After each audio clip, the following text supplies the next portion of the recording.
thought we'd come down here and just plug our refrigeration in, and it was a shock. It was a shock.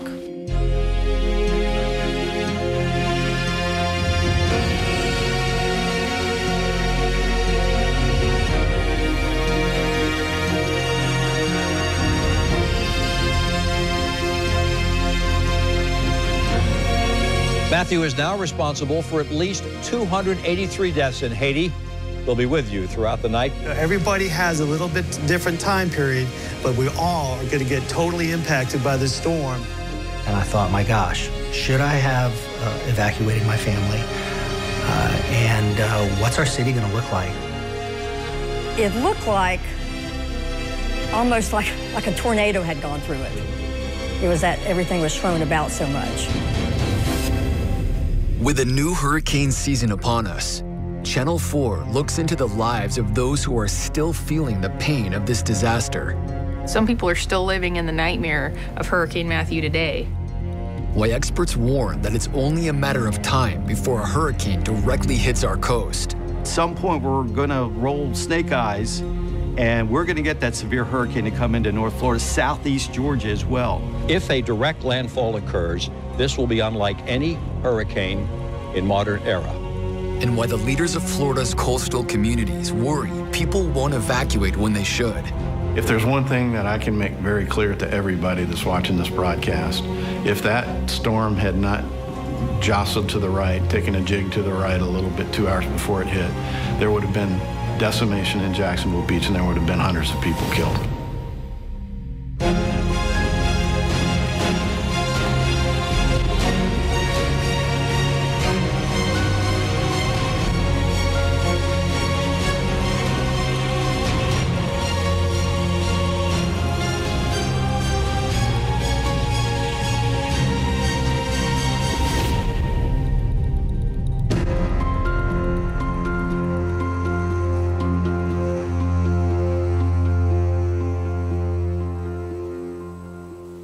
My name is Joan Galasso. My husband Jerry and I own the Matanzas Inlet restaurant here in Summer Haven. We've owned it for 25 years.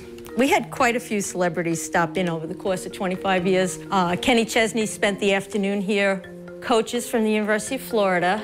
It was very much of a local place. It's bird sanctuary and it's national park right across the way, and it's just stunning.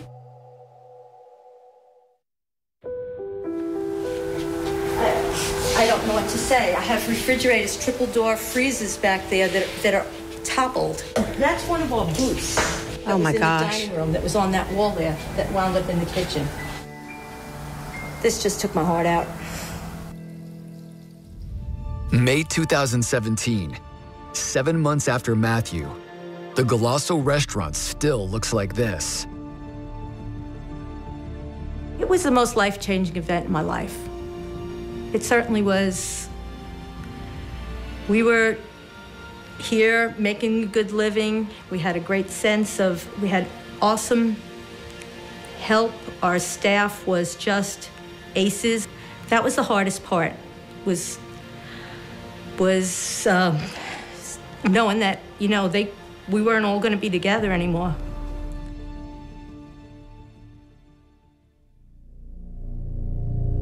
We were actually writing about this storm potentially impacting somewhere almost 2 weeks before it did, because the ingredients for a powerful Caribbean-style storm, a major hurricane that was off-season, was already baked into cake. You could see it real quick in the beginning.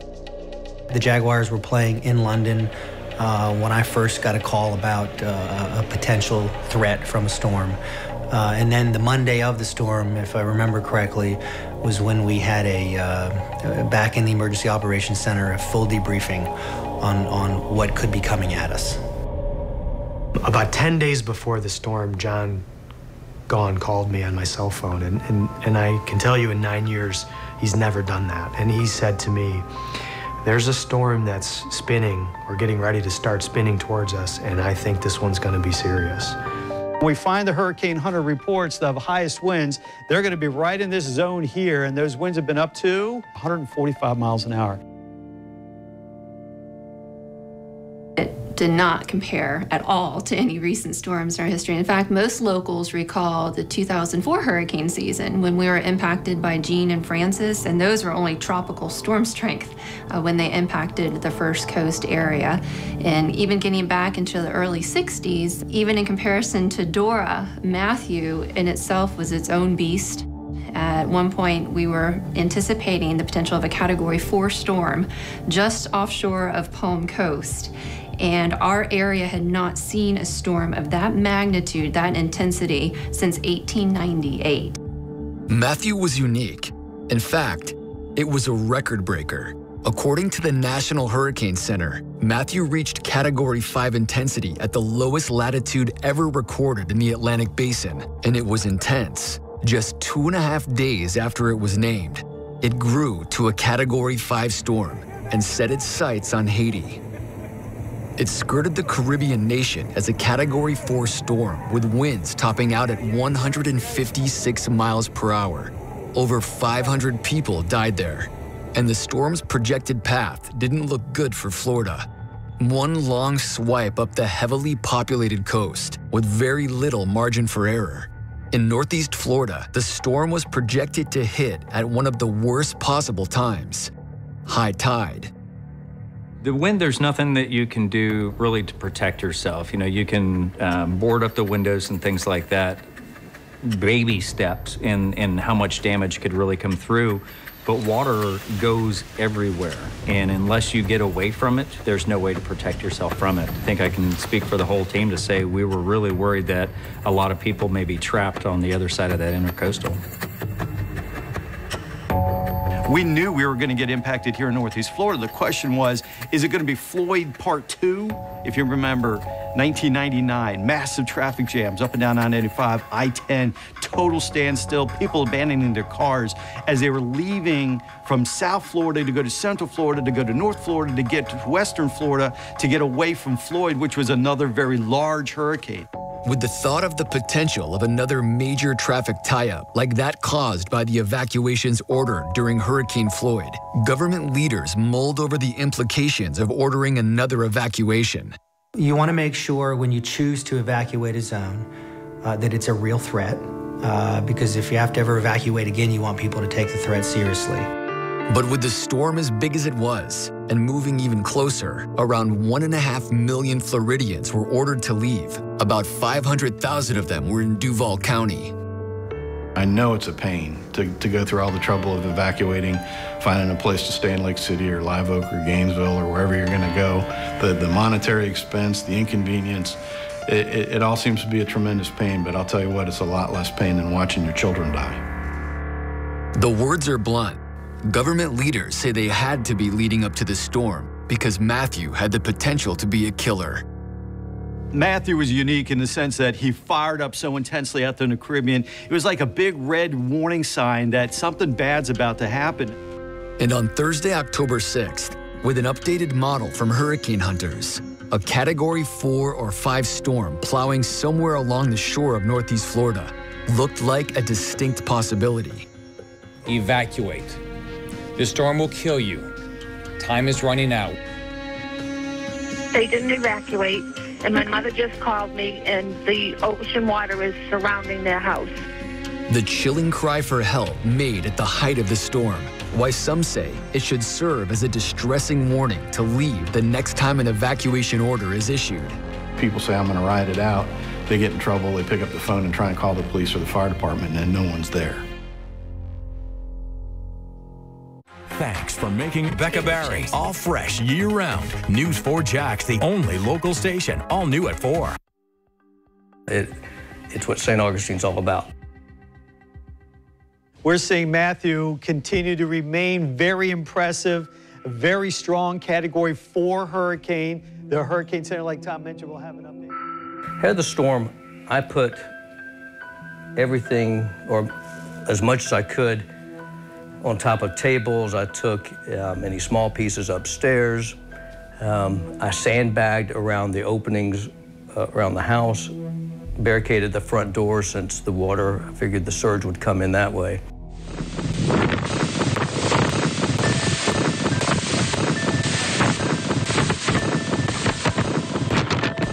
water came up much higher than I thought. The storm hit right there at high tide, and the water came up through the air vents under the house and came up through the floors for 5 hours and receded.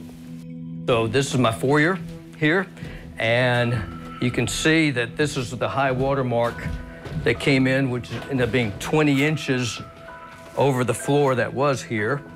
This will be my living room again. All the oak floors came up, and the subfloors here exposed this. You can see the new beams I put in. I think you're in shock. I was in shock for the first probably 8 weeks trying to figure out what I could save and working with the insurance companies. Living upstairs, that worked out perfect for this because some friends are staying in apartments.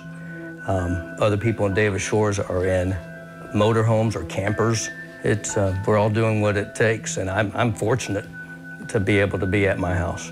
Definitely going to be more respectful when Category 3 is headed our way. Thursday, October 6th, one day before Hurricane Matthew was expected to cuff the coastline of Northeast Florida. Gosh, I can continue to come to these briefings, all of us do with the National Weather Service, and I keep hoping that I'll hear some good news, that the track has changed. That's simply not the case. This remains a catastrophic storm. An updated forecast model showed the storm going from bad to worse. National Weather Service meteorologist Angie Agnetti was helping to brief the public from the Emergency Operations Center in Jacksonville. I remember before going out and doing the public briefing, the news conference, it was Thursday morning, and the forecast had changed significantly, and it was very dire. That's where I got that gut feeling in my stomach of when we were anticipating a Category 4 storm sitting the center of it, which is very small in comparison to the storm itself, offshore of Palm Coast, Florida, by about 5 miles. The peak in intensity right now is looking like it's going to be tomorrow afternoon through tomorrow night for the wind speeds. The peak magnitudes inland, and when I say inland, I'm talking west of the intercoastal, are looking like 60 to 80 sustained with gusts up to 100 miles an hour. Along the coast, we're looking for sustained of 90 to 115 miles an hour with gusts to 130 miles an hour. So in addition to the surge, the wind is also going to be incredibly devastating, even to well-built structures. I remember using that verbiage of that our topography will be changed, and generation upon generations will be talking about this storm. And those are the words that I used in the executive briefing, and you could have heard a pin drop in that room. It was very solemn. At Channel 4, the newsroom received the very same dire forecast. Catherine Bonfield, our news director, comes to me and says, "You need to go out there and make a personal statement to the viewers." And so Mary and I sit down at the desk, and I put aside, I'm the newsman. A lot of people say, "Oh, there's the newsman." I said, "Listen, I'm not the newsman. I'm just Tom. And you and I, the viewers, we have a relationship that goes back more than 40 years. So I'm going to read you this warning from NOAA." And when I started reading it, I became very emotional because it's frightening what I'm reading. I want to talk to you people for just a minute. Not as Tom the newsman. We've been together for 40 years, you and I. It's time to take precautions. It's time to protect yourself. This is not going to be like anything that we've ever seen before. Tom's simple, heartfelt reading of the forecast went viral. Since October 2nd, 1898, there is no local living memory of the potential of this event. Its direct landfall occurs. If a direct landfall occurs, this will be unlike any hurricane in modern era. In all these years that we've had, it's coming, it's coming, it's coming, no, it's not, it's going somewhere else. All these years, it now looks like we're going to get hit. It's finally heaven forbid, our turn. When Tom started talking about that, I didn't know what to think, what to do. I think it was my instinct to just reach over and touch him as a, person who's very near and dear to me, and I knew he was getting choked up. It was a moment, I will say that. It really was. With an even more intense storm heading toward them, city leaders continued their full-court press to get people to evacuate. If you are in an evacuation zone, if you are at the beaches cities, and you do not leave, you are making a really bad decision not following these orders. What I wanted the people of Jacksonville to hear from me and understand with great clarity is that if you are in an evacuation zone, this is a very dangerous storm and I need you to leave. While city leaders hammered home the message of evacuating flood zones, journalists headed to them. I remember standing there in Hurricane Matthew thinking, how did I find myself as this new mother in the middle of a Category 3 hurricane? Channel 4 investigative reporter Lindsay Gardner covered St. Augustine during Matthew. I live in Jacksonville Beach. They had already the evacuations were already underway there. My house had already been closed up. So she could work, and so her husband could tend to his beach's business after the storm. They had a gut-wrenching decision to make concerning their baby girl, Sadie. We don't have family here. So I had to make the last-minute decision. I called my parents up in Georgia, and I said, will you just start driving, and will you meet my nanny somewhere and take my baby and our 2 dogs? And I called my nanny, and she threw them in the car, and I didn't even get to hug her goodbye. And she wasn't even a year old yet. And my nanny, I just trusted her to pack her up and take her out for the day for I didn't know how long at the time, because we didn't know how devastating the storm was going to be. We didn't know when we were going to get power or water back. So I just remember being in the back room of the station, trying to get out the door for the day to cover my assignment, but make that last-second decision and call my husband at work and say, hey, I've decided to evacuate Sadie, and we don't even get a chance to hug her goodbye. When the storm approached, it became a little emotional, because I grew up here in Jacksonville. This is the city that I know. This is the city that I love. There's so many people that mean so much to me. Channel 4 reporter Vic Michelucci covered Jacksonville's beaches communities during Matthew, but just weeks before had covered the widespread damage caused by Hurricane Hermine, which plowed into Florida's Gulf Coast. And I just didn't want to see our people go through this, because a major hurricane can take years to recover from. I spent a lot of time talking to our meteorologists before this. I was always talking to John Gahn and Richard Nunn and Rebecca Berry saying, hey, what's this going to be like? How bad is it really going to be? And I remember even a week before, John Gahn turning to me and saying, this one could get ugly. This might be the one. This could be a hurricane like we haven't seen in our lifetimes. And when our experts, who I genuinely trust, say that, you listen, you heed the warning. You're sending people out into what you know is one of the most, if not the most dangerous situation they could possibly face, because it's their job. When you sit in my seat and you know that you're sending these people out to do this stuff, you think about it. You think about it a lot. Friday, October 7th, the day Hurricane Matthew was projected to get perilously close to the shores of Northeast Florida. A small movement could mean a lot. It can mean the difference between life and death. But then, a sliver of hope.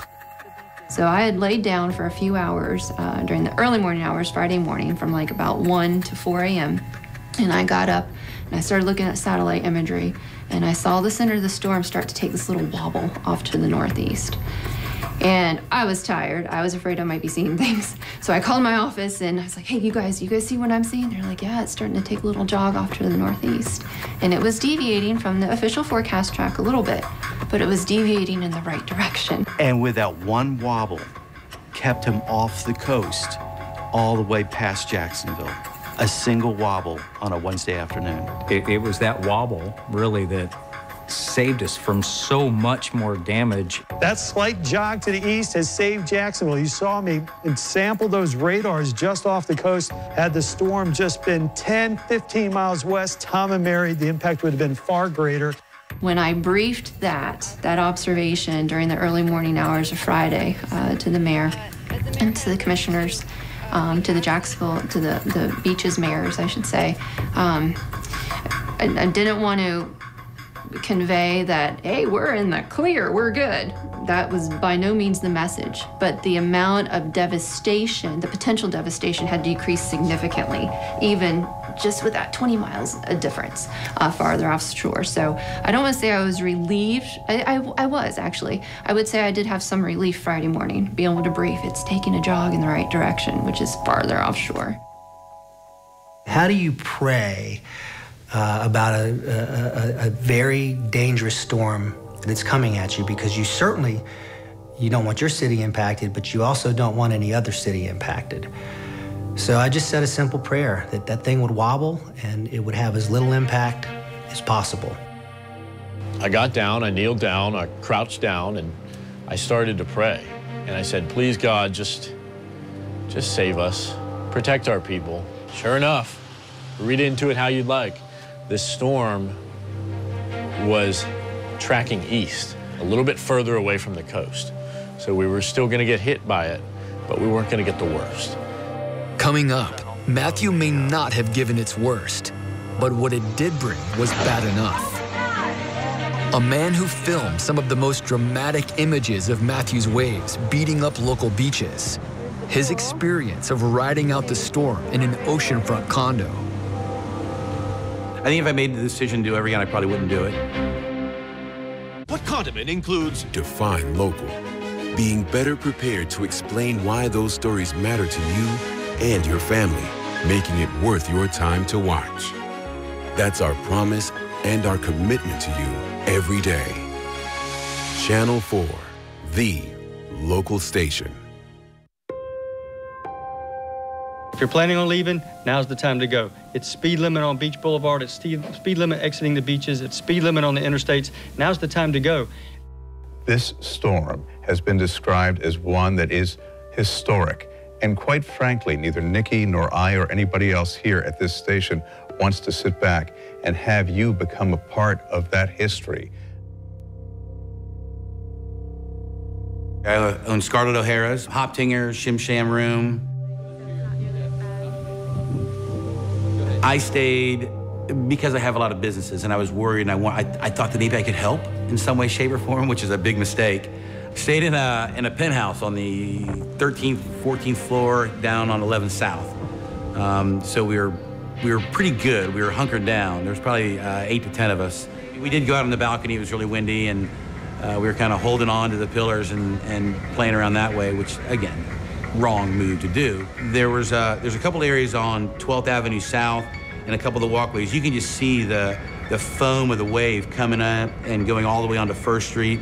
There were a couple houses that had their cars parked out in front, so you can see the water rising up the cars. It was kind of surreal to see. You had all these areas that had these high dunes, and then later there was nothing. They just got washed away. And then that's when the water was breaking up through the walkways and up the streets. So we got very blessed because the storm went off further east. Had it taken the path that it was coming on, it could have been a lot worse. Everything can be replaced and lives can't be replaced. By mid-afternoon on Friday, October 7th, Hurricane Matthew raged just off the shores of Jacksonville. Instead of crashing into the coast as many had feared, a slight wobble in the hurricane's track just hours before moved it farther into the ocean. Ultimately, Matthew is only about 35, 45 miles off our coast. Depending if you live south of town near Flagler, it was very close to the coast. And that wobble was about 40 miles. We were not hit, but don't tell that to the people whose homes were damaged, because even without hitting us directly, Matthew caused a lot of damage. People began calling 911 to report emergencies. 911, where's your emergency? A tree has fallen across the road and has blocked 214. One of the most harrowing 911 calls came from a woman who was not even in the storm, but her loved ones were. They didn't evacuate, and my mother just called me, and the ocean water is surrounding their house. I don't know what to do. Can somebody help me? Okay, what's their address? Drive. Okay. My dad is paralyzed, and my mother's up on the kitchen counter. What I don't think people understand is they think, well, I'm going to ride it out, and if there's some significant damage, I'm going to call the police or call the firemen. They're not there. So when we tell people you need to evacuate, it's not a light-given suggestion. Channel 4 reporter Vic Michelucci felt the full weight of the absence of emergency workers. And I talked to the police officers before they left. I talked to the fire marshal before they left. And they said, be very careful, but whatever happens, there's not going to be a response. The fire marshal gave me his cell phone number, and he said, call me if it gets really bad, and we'll work something out. But it certainly is weird to be in a place where you're so used to just having 911 there in case of an emergency. And out here, there's no 911. They can't help you. With no help for those in the evacuated areas, it was time to hunker down for everyone who stayed behind. Life-threatening storm surge is still expected. There is no change there. People that are now in their homes need to take this seriously. The 1-2 punch of high winds and heavy rain, coupled with a high tide, caused a host of problems. Surge has breached the dunes. The water is rising as we speak. It's higher now than it was when you guys came to me about 2 minutes ago. Gotta take a look. This is the San Sebastian River. It has come over the train tracks. You can't even see the train tracks under there. You could when I joined you about 25 minutes ago, but now you cannot even see those tracks underneath this water. Biggest fear, flying debris. The wind is so strong. The high ocean surge smashed into everything it came into contact with, wiping away protective dunes along the coast. We were on live, and we saw from the camera the water just breaking through and coming into Jack's Beach. And I know it felt like at the time that you were watching from above like a scene from a movie or even like a miniature. The power of Mother Nature never ceases to be awesome. It never ceases to be humbling. But to see the destructive power of Mother Nature and how much damage a hurricane can cause, it just takes your breath away. It was just chilling. We couldn't believe it was happening. If you were at the beaches, you were the only thing in between the water and the hurricane and everyone else. Vic Michelucci rode out the storm in a Jacksonville beach parking garage. From his vantage point, he kept a close watch on the Jack's Beach Pier. It had been ripped away during Hurricane Floyd in 1999 and was rebuilt 5 years later. And this new one was supposed to be hurricane-proof and built really strong and sturdy with these breakaway boards that came out. And I could see the boards breaking away, which is what they were designed to do to lessen the impact on the structure of the pier. And this is really heartbreaking, though. This is not a hurricane party. The damage is terrible. And let me show you out here. Let me show you the Jacksonville Beach Pier. Now, obviously, it's just the pier, it's just property, but it shows the extent of the damage. Look at that. The pier is being ripped away as we speak. My estimate was about a third of the pier was gone. And that was when I said, oh no, because this is before the worst of the hurricane had come. And I said, if it can rip away this giant concrete structure, what else can it do to our coastline and to the people who live here? The storm surge was so strong, it cut a new inlet between the Atlantic Ocean and the Summer Haven River in St. Augustine. And when I briefed the governor, I remember using verbiage that this is going to be the storm that generation after generation will talk about in our local area. I also remember briefing in that executive meeting that a surge of that magnitude and winds of that magnitude will reshape our coastline. Even though the storm didn't transpire, thankfully, like what that forecast Thursday morning was looking like, we have had new inlets cut. Some barrier islands have been reshaped. Mayport, 60 miles an hour, no longer getting the report out of Jax Beach. 44-mile-an-hour wind out there towards the Buckman Bridge. Miles inland, high winds caused other problems. And I want to show you this church steeple has fallen off of the top of the church. As you can see, I've been trying to look and see what it's hanging on by. I can't tell, but it does not look good. Rough waves in the St. Johns River demolished boat docks, and the high winds toppled dozens of trees and limbs, shutting down power. Well, the biggest challenge we had out in the field was the devastation to the tree canopy. That was by far the biggest issue that we faced.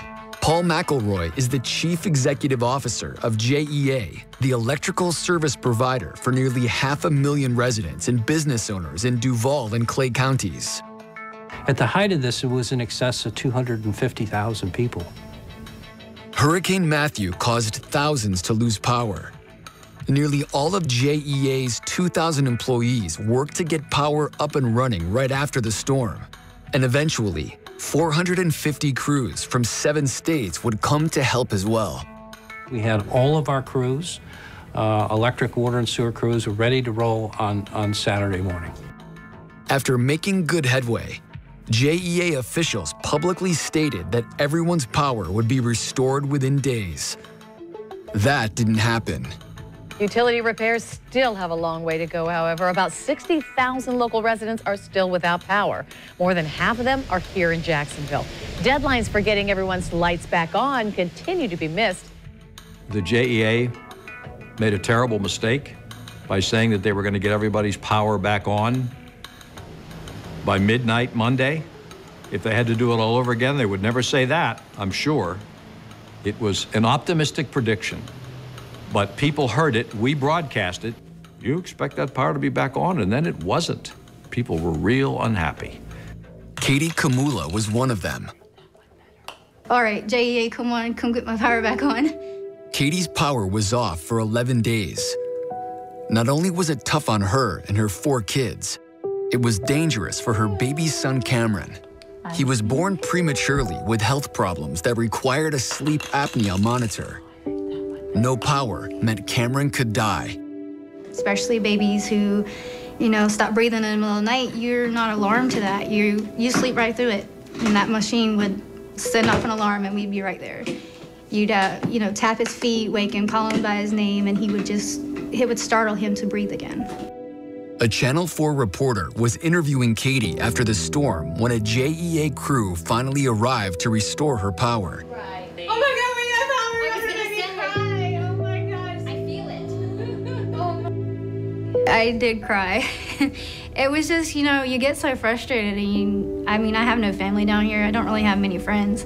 Finally getting that relief of I can take care of my family now again. I have the means to take care of my family. That's all I'm about, my kids. So it was emotional, and as you can tell, it's still emotional. Channel 4 weatherman Richard Nunn and his wife Cindy also lost their power. I call it 4 days. Cindy would tell you that it's 4 days and X amount of hours and minutes on down the road, but it was 4 long days. It was made even longer by the fact that Richard was still working overtime at the station and getting virtually no rest at home. So you've got open doors and windows, it's humid, it's muggy, and you've got the roar in the background of generators. I got very, very little sleep, and not only that, my generator would only run for about 3 hours before it would run out of gas. So every 2.5 hours, my alarm was going off for me to get up and go and refill the generator and then try to get a little bit of sleep before having to come back into work.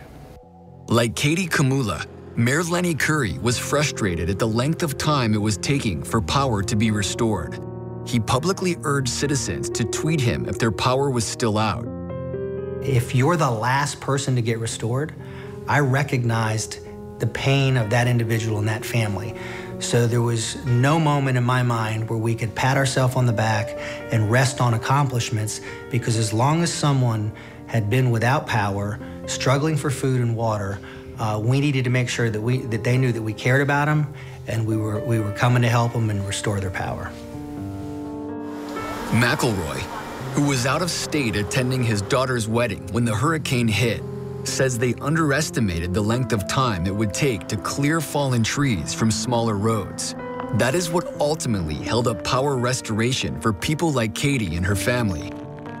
In hindsight, you know, we should have continued to state that we are going to seek any and all help and continue to work as safely and as quickly as we can in restoring power. I've been with the individuals, and I can tell you they put their complete heart and mind and body into restoring power, take this personally, professionally, and have every intent to do the best job we possibly can. Saturday, October 8th, the day after the storm, a day of assessment. For some, a day of disbelief. It reached 4 feet above the stools. All the stools were underwater completely when we got in. This is rough. Depressed. But we're all healthy, everything's good. Well, just the pub's in total disarray. This is the walkway that goes over into the ocean. And take a look at how far we are from the ocean. We're about 1.5 blocks. So some students brought out the kayaks, they're walking through the water. This used to be the Sunrise Surf Shop. It appears that there is structural damage. Hurricane Matthew was especially punishing in St. Johns and Flagler counties. Along the coast, clearly 50 to 100 homes either severely damaged or totally damaged, destroyed. Confined again along the waterways, the St. Johns River. Something I hadn't even considered to be so bad. All the piers, the docks destroyed. We're talking about hundreds of docks destroyed because of the winds. Many beachfront homes on Volano Beach were pulverized by the storm surge. In Flagler County, the high waves washed out a part of Coastal Highway A1A, and the wave action tossed boats around like toys. Oh, look at that boat back there. There's a dose of reality for that particular boat owner. It's sitting on its side. For Jacksonville's beaches residents, the decision was made early on to get people back into their homes as soon as it was safe to do so. I began asking the night of the storm, my team, what's it going to take to get people back into the beach? And what we heard was, based on history, there was just this assumption that it would take maybe days. And I got on the phone with the governor, talked about the bridges, got to make sure the bridges are safe. The governor was committed to making sure those bridges has been inspected. And once bridges were cleared, which is what I wanted first thing in the morning, the governor was committed to that. I wanted to go to the people of Jacksonville on Saturday and say, you can go back home. And we were able to do that. Again, that comes back to planning and preparation in the middle of the crisis. If we had waited to have all these discussions after the storm was gone, it would have taken much longer. I know that a lot of people would have liked to get the city open faster than noon on Saturday, but I can assure you it was a Herculean effort to get it done by noon on Saturday. That says a lot to the planning, execution, and the recovery that we went through with Matthew passing by. In St. Johns County, National Guard troops kept vehicles from crossing the bridge to get onto Anastasia Island. People were just walking. And I just remember the images from that, thinking it was like refugees. I saw moms pushing babies and strollers over the bridge because even though you couldn't drive, everyone wanted to know what was happening on the other side. So my photographer and I, we set out on our own 2-mile trek, and we crossed the bridge, and you came up, and I just remember the overwhelming smell of water damage. So I found this one family who were walking to check on their house. They hadn't made it there yet. And it was a dad, his girlfriend, their dog, and a little girl named Evelyn. She was 6 years old. We're gonna check our house in case if it's damaged or not damaged. She just was like, Miss Lindsay, I just hope all my toys are okay. I have 100 toys. And I've just thought about them the whole storm. And if they're okay, I'll be okay. I bet there's a tree on my school. She went to R.B. Hunt Elementary. I bet there is. But I just want to make sure that my toys are okay. So we came up on our house, and you could tell the sandbags were wet. You knew that they had gotten hit hard. And we went in, and the wall of the smell hit you, and Evelyn just took off. Let me check my room. Oh, it's wet right here. Definitely where my room is safe, thank goodness. The toys. It was devastation at their home, but to watch the wonder of a child and the happiness that little girl felt, the joy she felt, really just put it all in perspective for me. There was another little girl that was never far from Lindsay's mind during the storm. Sadie, her baby that she didn't even get a chance to kiss goodbye before she was evacuated to her grandparents' house. Soon after the storm, mother and daughter were reunited. It's all kind of a blur. It was organized chaos at the time. Still to come, an up-close look at extensive damage Matthew inflicted on the Jax Beach Pier and what it's going to take to fix it. Plus, it was the most life-changing event in my life. Coming to grips with the future after a hurricane wipes nearly everything away. I have a beer. Hurricane Craft Beer Night and Trifecta Challenge cards. Fridays, enjoy our buffet, the money machine, and happy hour all night. Saturday features matinee and evening races, plus Greyhound Bingo, happy hour, and a whole lot more. And get concession specials every Sunday. Greyhound Summer, now at Best Bet Orange Park. Come play.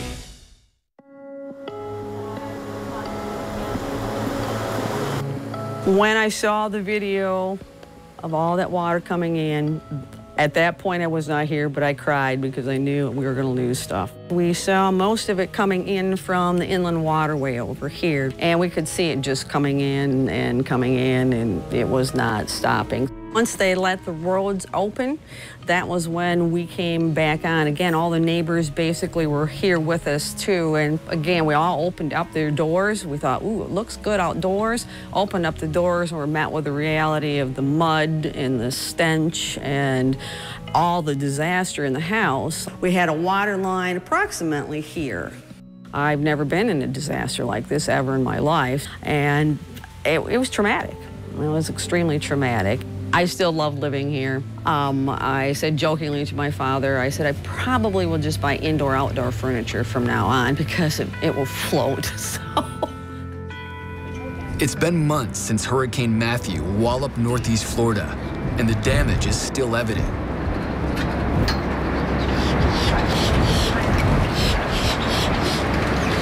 So this is our pier. You can tell that we're still in a shape of disarray, a little unsafe, so we're keeping it locked. The pier that Vic Michelucci watched get battered and beaten during the storm is now eerily deserted.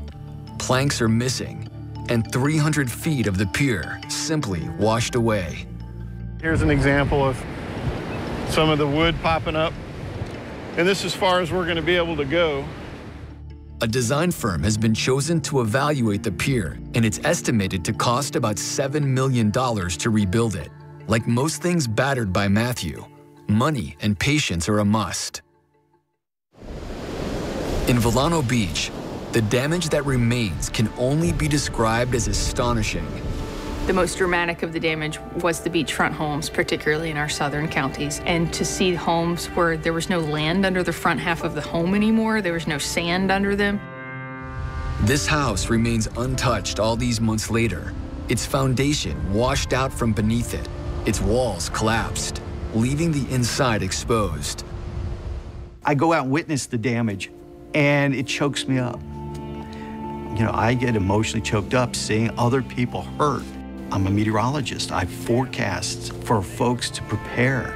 But when you see the damage and you see the impact on lives, it really hurts. It gets into my heart. We escaped. We got lucky. You know, if you look back, you know, not for a 30-mile wobble, we would have had a really, really serious situation in Jacksonville. It was a great escape for most. With the exception of Flagler County, no other counties in Northeast Florida experienced sustained hurricane-force winds. The Category 4 storm that was forecasted weakened considerably when it got close to Duval County.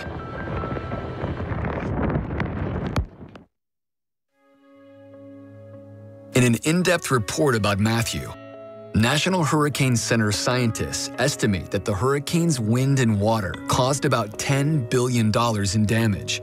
More than 1 million structures were impaired by the storm, making Matthew the 10th most destructive hurricane to affect the United States. And lives were lost, 585 of them. The vast majority in Haiti.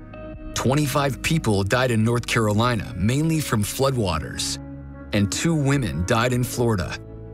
1 in Putnam County and 1 in Volusia County when trees fell on them. Rocks and stuff.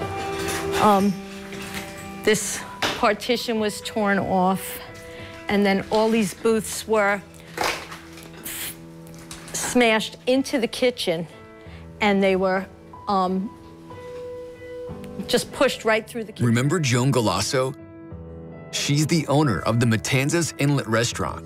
The restaurant that was battered and beaten by Hurricane Matthew will soon be brought down by a bulldozer.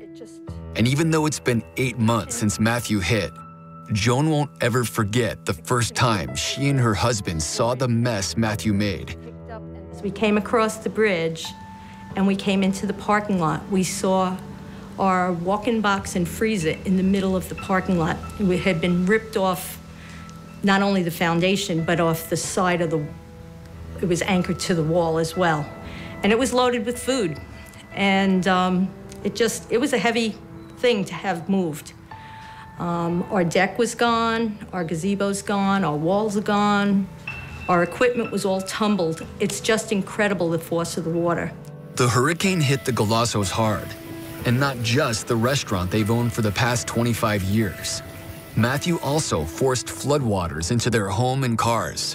It was a surreal scene, looking out my window and watching people's boats and docks and lawn furniture, everything you can imagine floating down the street. It was unreal, or surreal. It was both, but it was, I hope I never see anything like it again. Patrons are wondering if they'll see the restaurant rise again. There's no easy answer. Like many, the Galassos are trying to get what they call a fair settlement from the insurance company. We're still fighting them. Our attorney is still working on it. We've had a public adjuster and we've had some money come in, but we still have not, we feel like we haven't exhausted every bit of money. And in order to rebuild here, we're gonna need every bit of money. It's not gonna be a quick fix. At this point, we're trying to keep all our options open. We don't want to really commit to saying, yes, we're rebuilding, or no, we're not rebuilding. So we just don't know. One thing Joan does know, she respects the power of hurricanes more than ever after seeing Matthew's fury. Took away not only our livelihood, but our life. This was our life. We worked here 12 to 14 hours a day, 7 days a week. My kids grew up here. All my children worked here throughout their high school and college years, their summers. It took away our sense of community here. Each hurricane that goes by, we learn a little bit more, but preparation still is key. And individually, anybody who's watching this, you know what mistakes you personally made. You didn't get the hotel room that you wanted. You didn't get ready to go soon enough. You didn't prepare certain snacks. The kids weren't happy. You weren't happy. There are all these little tiny things that can make your life better the next time a Matthew-like hurricane comes by. One of the lessons learned and the opportunities for improvement that we have taken away from Hurricane Matthew is we need to break down the storm surge for our community. And we need to speak very specific and clarify that it's not only the Atlantic Ocean, it's going to be the intercoastal and the St. Johns River that will surge. The second thing is insurance is complex. FEMA is complex. People have flood insurance, people have hurricane wind insurance, people have vehicle insurance. But when you don't use those policies every day, it becomes very complicated as to which policy pays for which part of the damage. And those are conversations that we need to continue to have with the insurance industry, the federal government on the flood insurance side, so people understand how those policies apply and how long it could take before those policies pay out.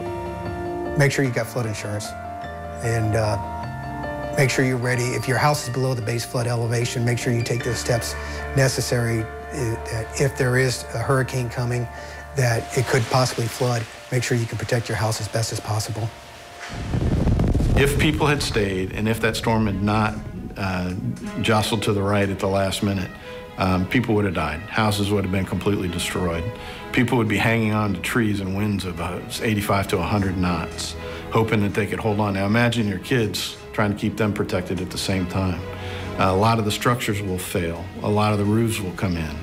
Hurricanes also breed tornadoes. Tornadoes can decimate houses. There's a lot of reasons for you to leave. And there's not many to stay. There's not many good reasons to stay. If you think you can stay and make it better for your house, I can assure you, you cannot. We will get a Category 4 making landfall on our coast at some point. And when it does, I really hope that our residents here respond proactively, not reactively. We're still on the hook for the future, that we could still easily get a major hurricane into Jacksonville or Northeast Florida, Southeast Georgia in my lifetime. In fact, I expect it to happen. It's inevitable for us not to have something like that happen again, but I would just say, knock on wood, that maybe it'll be a nice quiet year.